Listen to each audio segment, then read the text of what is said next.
Hi guys! It was inevitable. I was going to go down the pre-loved route one day, and I have done this in the past before, many years ago, when I thought that was just absolutely impossible to get a bag. One, because I didn't have the funds. Two, I didn't really have the time. And three, I didn't really understand enough about Hermes in order to give myself a good shot at trying for a bag. But at the start of this sort of recent journey, my husband had said to me, look, I'll support you with whatever you do, but if you really just want to just scratch the itch, just go get a pre-loved bag and I will support you. You would have done that and then we can tick it off your list, and then you can go back to not having this stuff just incessantly sitting in your brain, this need for a bag. Now, I had thought this through like a semi-logical person, but then I had said no, I really wanted to get one through the store, and I really put my foot down, and he said, that's okay, I'll support you with that, but I feel like you're just going to lose interest once you get the bag anyway. Now, clearly I have not, and I'm still in this absolute adoration of Hermes and still wanting to continue on the journey. But I did think, you know what? I don't really get a chance to have a look at the different leathers. I don't really get a chance to see the different sizes. The only place that I'm going to get a shot of that is by having a look in a pre-loved store. So I went in with a little bit of curiosity to a pre-loved store, and I went into the city to have a little bit of a look around. Didn't have to make an appointment. Went down to the basement of the Purse Affair, which is a store in Melbourne. And look, it's really interesting to see the different sort of experiences that you get for pretty much an identical product. So once I hit the store, I sort of had to break my mind out of this thought that the bags are untouchable, because at this particular store, they were very open to me touching the bags. I didn't have to put any gloves on. They were quite happy to sort of leave me to try the bags on and take photos. There wasn't any of that awkwardness about, oh, can I take a photo or anything like that? And for me, that's really different, because I almost feel like when I'm in the actual Hermes store, I'm not sure, like, should I touch the bag too much, or should I take a photo? Am I allowed to take a video? Like, what can I do? Whereas here it was very relaxed. So the first thing that I did try on was this Epsom Birkin 30 in a Sellier style. Now, there is a lot of talk as to whether this style in the Sellier with this rigid structure rather than relaxed retiné style is still being produced by Paris. There does seem to be dribs and drabs of this coming through still from production a while ago, but it does seem to be the case that most sales assistants have said that this sort of style is going to be phased out.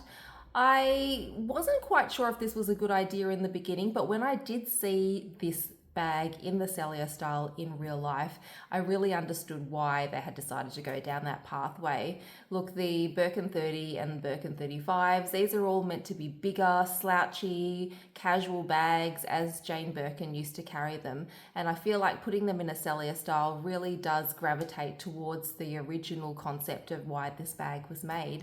And so I believe that higher up in Hermes, they have decided, look, let's just stick with a retiné style in the Birkins. And I highly agree with that. But it was really just interesting to try this on. One for size. This is in the gris and tan color, and in the Epsom, sort of really interesting to see how rigid this was. And of course, an extremely roomy bag. Look, it'd be nice from a collector's perspective to have one of these. So look, if you're willing to fork out the money and you want to snap one up before they go out of the market, I guess that would always be a chance to pick one up there. So I did start with a Birkin 30. I do have a Birkin 30 myself already, so I do know that my hand already can stick all the way in. There's really no issue in getting your wrist in there. And I was very quickly interested in the Birkin 25s. So I pretty much tried two Birkin 25s on. So the first one was in a swift leather, and the store didn't really know which red this was. This looks like maybe a Rouge Tomate, a Rouge de Coeur. Really hard for me to say exactly, and the store was really uncertain. But interestingly, it was in Swift, which was such a lovely way to showcase this color. I mean, the pigment that was coming through in this leather was just divine, absolutely divine, with the palladium hardware. This was going at 25,000 Australian dollars. It was dated from 2019. It was meticulous. It didn't look like it had ever been used. And Swift leather, you will see little bits of wear and tear if it has been used. So I could see that this had been very well looked after. And it certainly was a really good size. I mean, you can see that it does look good up against my frame.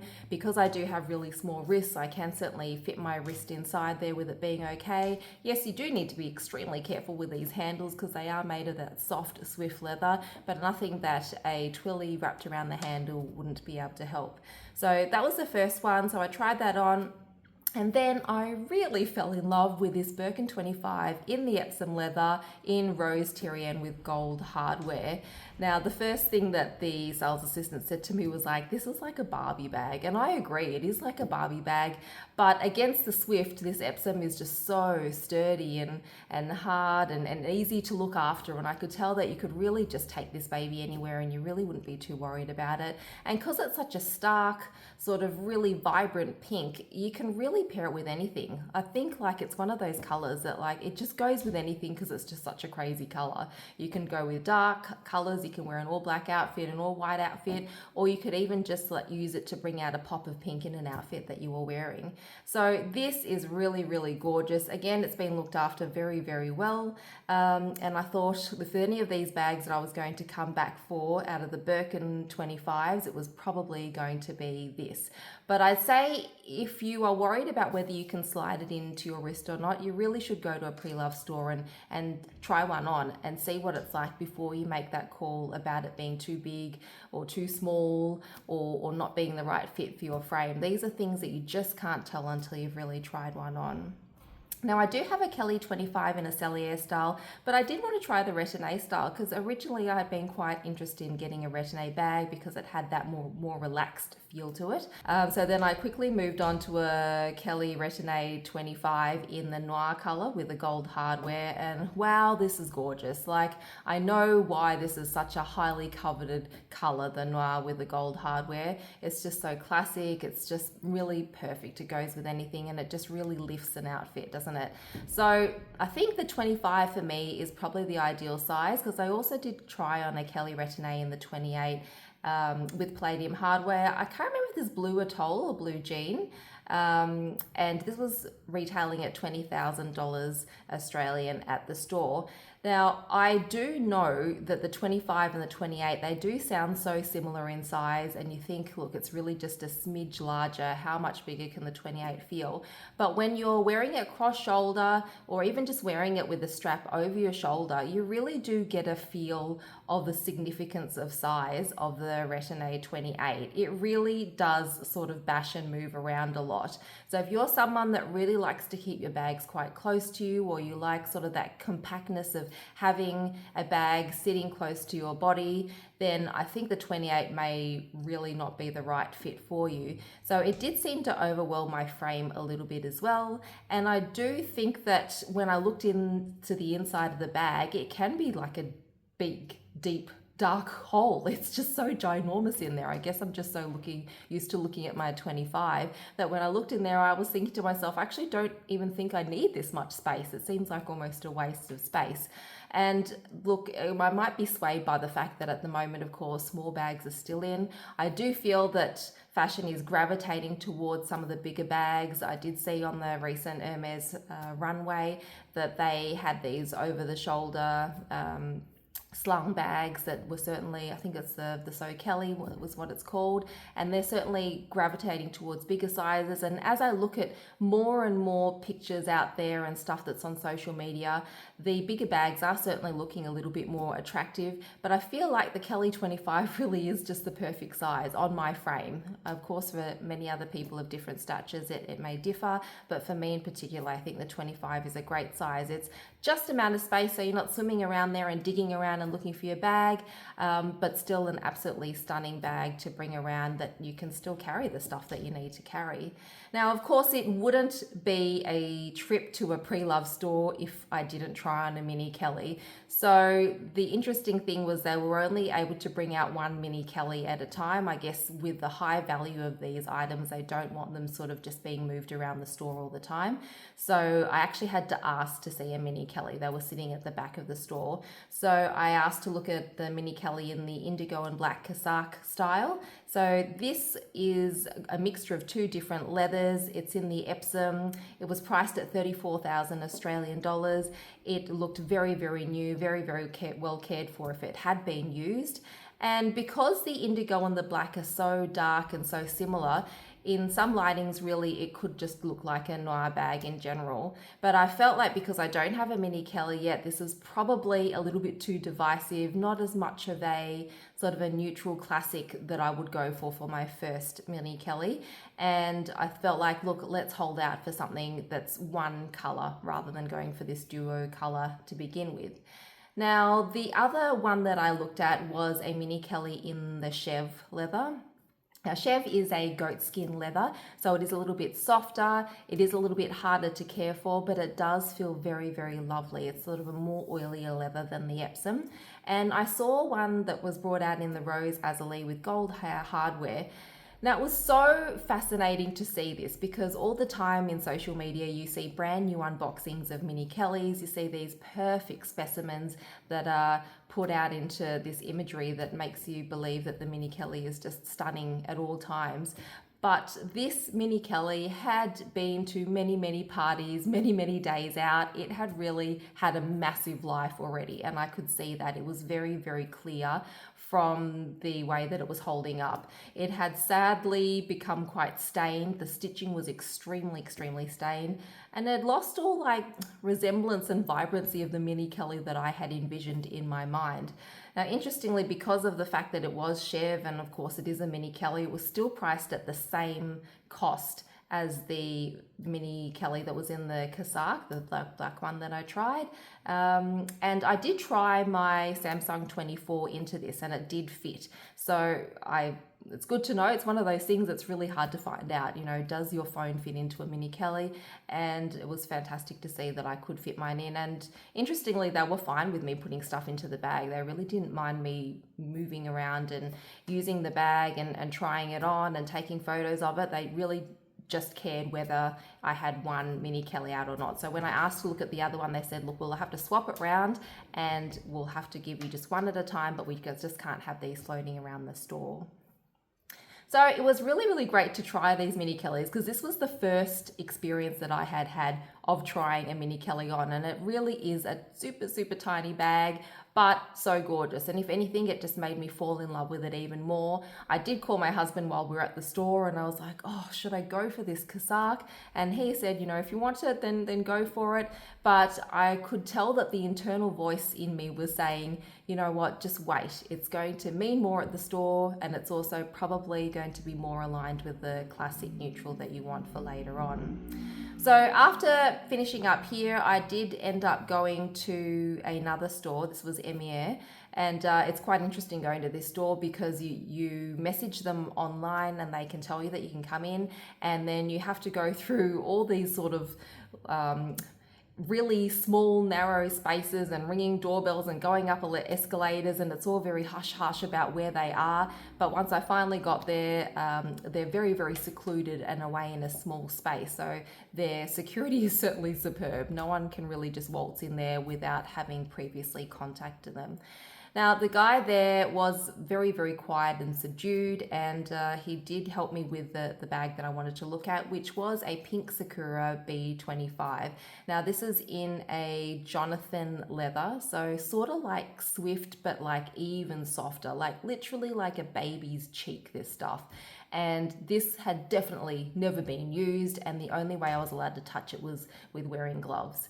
So this had palladium hardware. It was 42,000 Australian dollars at that stage, and they had then reduced it to 40,000. It was from 2022. He said there was absolutely no more shift that was going to happen on that price. I can absolutely understand why Rose Sakura is such a popular color. It really has tapped into that perfect hue of baby pink that we all adore. And the only thing that worries me is you'd be forking out for $40,000 on this leather that is very, very easy to damage and very easy to pick up color stains and that sort of thing. So while I was extremely happy to be able to be given the chance to try this on, I felt like I am too clumsy. I probably will not be able to look after the color of this bag enough. I think that leather, perhaps in a darker color, would be okay. And I do really think that rose sakura is a color that I would love, or a mauve sylvester would be a lovely color to have in the future, but perhaps not in that particular leather. It may have to be something else. I know rose sakura is always done in Swift or the Jonathan, so perhaps mauve sylvester in a more sturdy leather might be the way to go.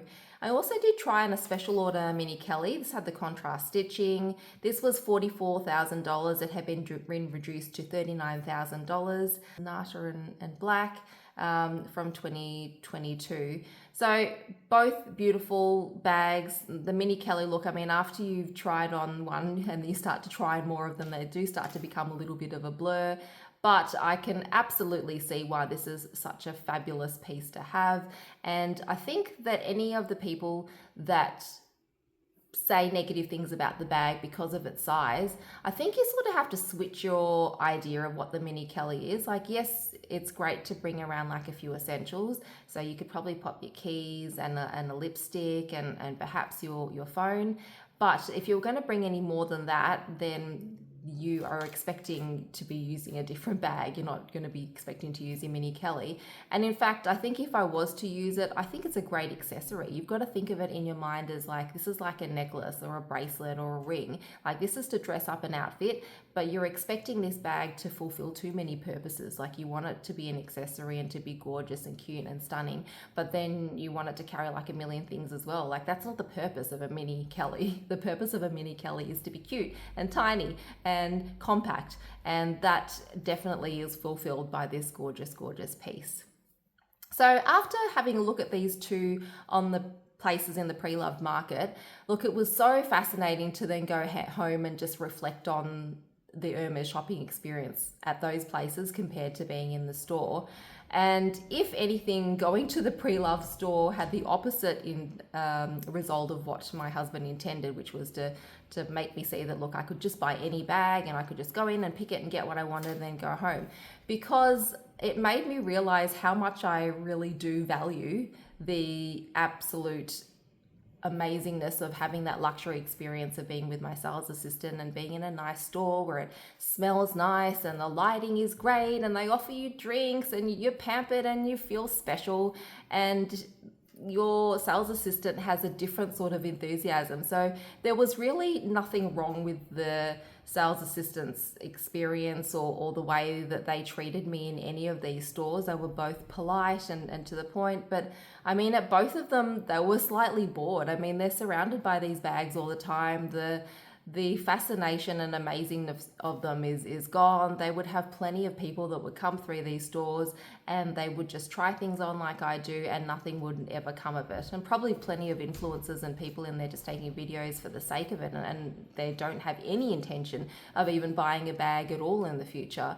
Whereas I was in there sort of considering, you know, should I go down this route or should I continue to shop at the Hermes boutique?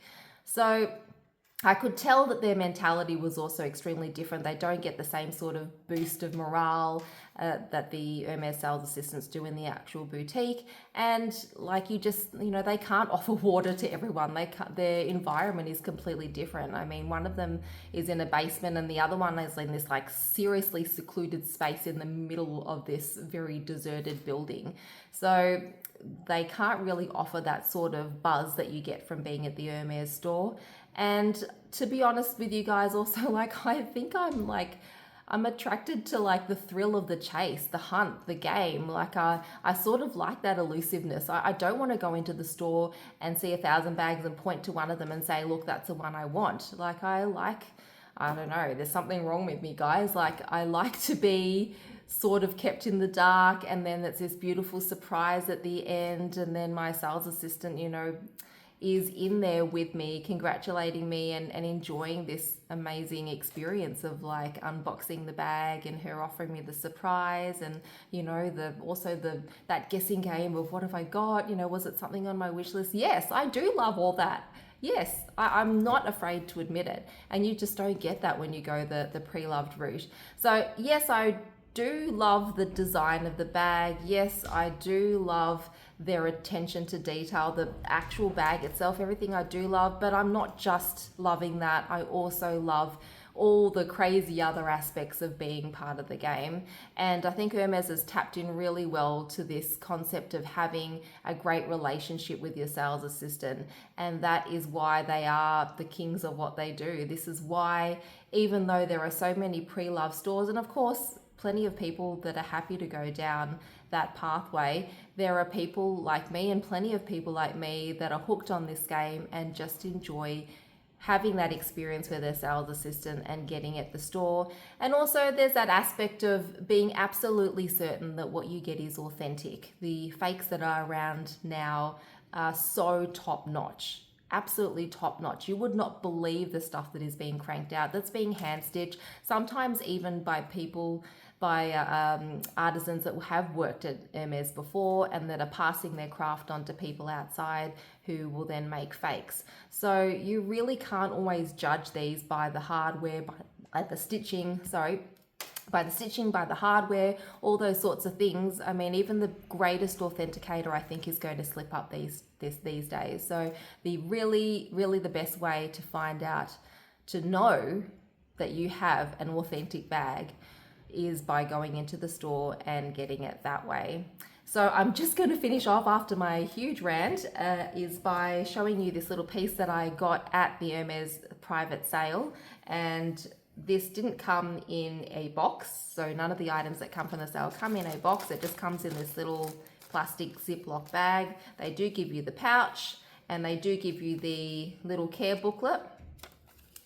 Now this does have rose gold plating because it is a, have a look at that. Isn't she gorgeous? So she has rose gold hardware and she's a double, I've completely forgotten the name. I've had a brain blank, but the color is Rose Extreme and she is a bracelet. So I'm just gonna pop her on. She's part of the fashion jewelry. I pretty much had to like break an arm and a leg to get to the front of the fashion jewelry when I was at the sale because it was completely swarming. It was like a madhouse. Like I actually thought for a moment that we were just going to get crushed at the front trying to get there to have a look at the fashion jewelry. So any of you that are going to any of the sales that are coming up soon, I suggest if fashion jewelry is your thing, go there first as soon as you get into the store before the crowds get in there. So you can see that this is in the smaller size in the T1. It was really hard to find small sizes. I think in general they probably don't produce a lot of the smaller sizes. I do have an unusually small wrist, so it's really hard. You really just got to dig through the piles in order to be able to look for what you want. But another lady saw this and then she tried it on, the lady that was next to me, and I realized that it was sitting really small on her. She couldn't do it up, and so I asked her if she wasn't interested, if I could try it, and she was more than happy to. So she passed that on to me, and then I had a look at it. It was the T1, and it's just a stunner, isn't it? It's just like a great pop of color, and I think, as many people have said, that Hermes does these colors so beautifully, and I think with the rose gold hardware, it just goes so nicely. I mean, this is rose gold, this is yellow gold. You can see those two together. They do sit so nicely together. There's always this worry when people buy rose gold and buy yellow gold that they don't know if it's going to clash, but Hermes has done this wonderful job of combining the two of those and making them so compatible with each other so that you can wear them simultaneously at the same time without it looking like it clashing at all. So the rose gold is just done so nicely. There is some talk about the fact that their rose gold does tarnish. So look, I can't see any sign of that at the moment on this at all, but of course I will continue to monitor it and let you know if I do see any signs of that. Anyway, it was so fabulous to have you guys here. Thank you for coming along on my pre-loved journey. Clearly I didn't buy anything and I will continue to hold out for an offer from my sales assistant. So fingers crossed. Let's see how we go towards the end of the year. We are getting towards the end of the year, and just fingers crossed that yes, something does happen for me, and I will keep you updated. Anyway, have a great day wherever you are, or a great night, and I will catch you soon. Bye.